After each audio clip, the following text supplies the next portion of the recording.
Hey there, everybody out there in YouTube land. This is Chuck Diesel, 1998. Chuck Diesel, showing you here my sneaker collection, long-awaited video. I got a lot to show and share. So this first volume will be most of um, my Nike sneakers and football shoes and stuff. So let's get started. Start with some of the more popular ones first. I recently bought Air Max 97.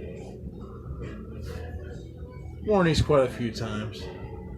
I like them; they're quite comfortable. But you gotta, when it rains a little bit and you walk on certain hard floors, hard tile floors, it can be kind of slippery. But other than that, they're decent traction on every other surface. 1 out of 10 I would rate for traction. 1 out of 10 I would say these are about a 4 or a 5. So other than the traction, I mean, tread's kind of cool to look at, but I just don't really care for the traction that much. It just doesn't seem. It just seems, even putting my hand against it, it doesn't seem like it grabs. I guess this is supposed to grab more up here, but it's my only complaint about them is the traction. I think the traction of the Air Max 90 is better, but very nice. I didn't like these when these first came out when I was in high school in '97 when I was 17. For many years I didn't care for them. But I guess after seeing them on a lot of people, they grew on me. Just seeing them online and in person. So, Air Max 97.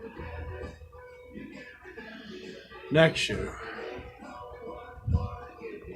Set them over here like this. Air Max 97. 90. Air Max 90 or Air Max 3 originally known as. I've worn these a lot and I'm surprised the Nike logo is still pretty tacked in there.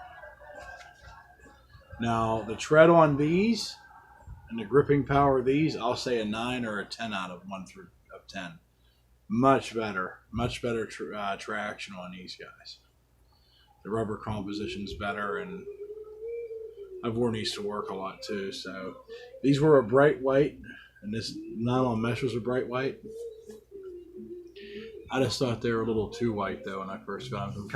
They need cleaned up, wipe off at least the leather and that. But I like how they're a little more off-white now since I've worn them. I think they look better actually.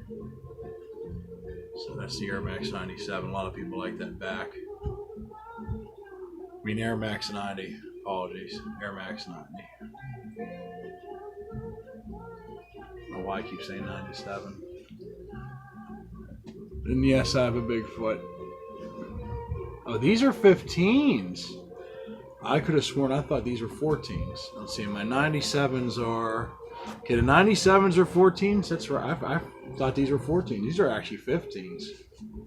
So, I can do a 15 and a Nike pretty decent without it being too big.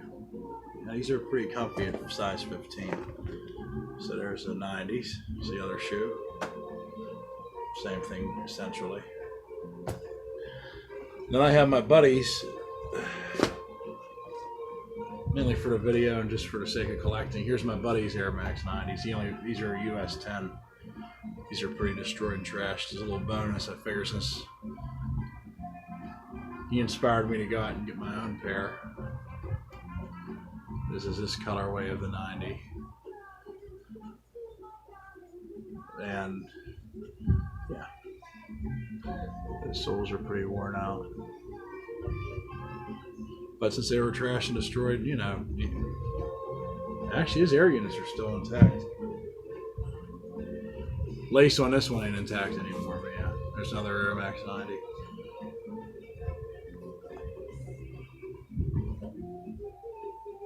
Actually, these ones have navy and sole pads. Yeah.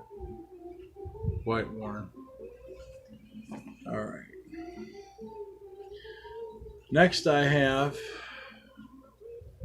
wish I can make out what they used to say. These might be Delta Force STs or whatever. These I just got not too long ago. In a trade, I traded another different pair of my sneakers with my buddy, and these are actually, I remember these from about 1990, 89, 90. These came out, this shoe. You can maybe find a date code in them. Actually, 89. Wow. So these are actually from 1989. And I definitely remember the bottoms too from when I was younger. This was a popular style. Nike never reissued these, so you can only find them like true vintage, really. This, I believe, is a 15.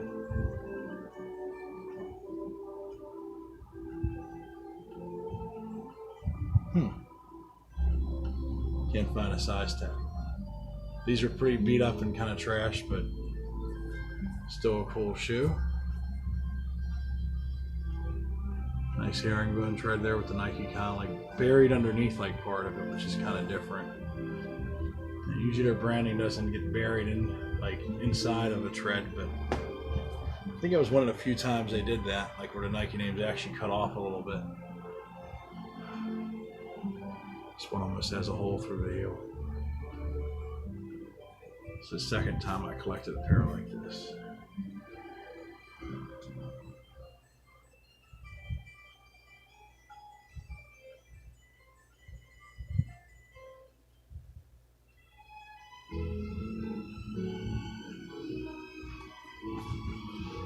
Alright, up next is Nike Air Force One.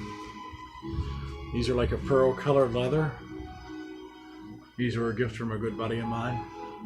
Another sneaker buddy. These are size 13, but miraculously, you usually have to get, Nikes, even basketball shoes, at least a 14 or so. Vintage ones to an extent, but amazingly, these Air Force Ones fit perfectly in a 13. This pair. So Converse All Stars, I can do a 13, and I guess I can do a 13 in these. So I almost have like a color changing kind of like thing to the light hits it differently. See how it changes? Bring that light up to the swoosh.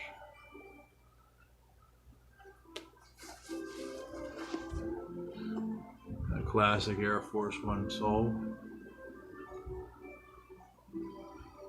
Oh yeah. Some good old 1982 vintage sneaker goodness there. And luckily these stayed popular. They would have just been another model they would have moved on. City of Baltimore evidently in the 80s through the 90s, in the 80s actually kept wanting to keep these going, so it's good that sneaker culture in Baltimore kept these as a staple now, as a mainstay. There's the other shoe. Nike Air Force One.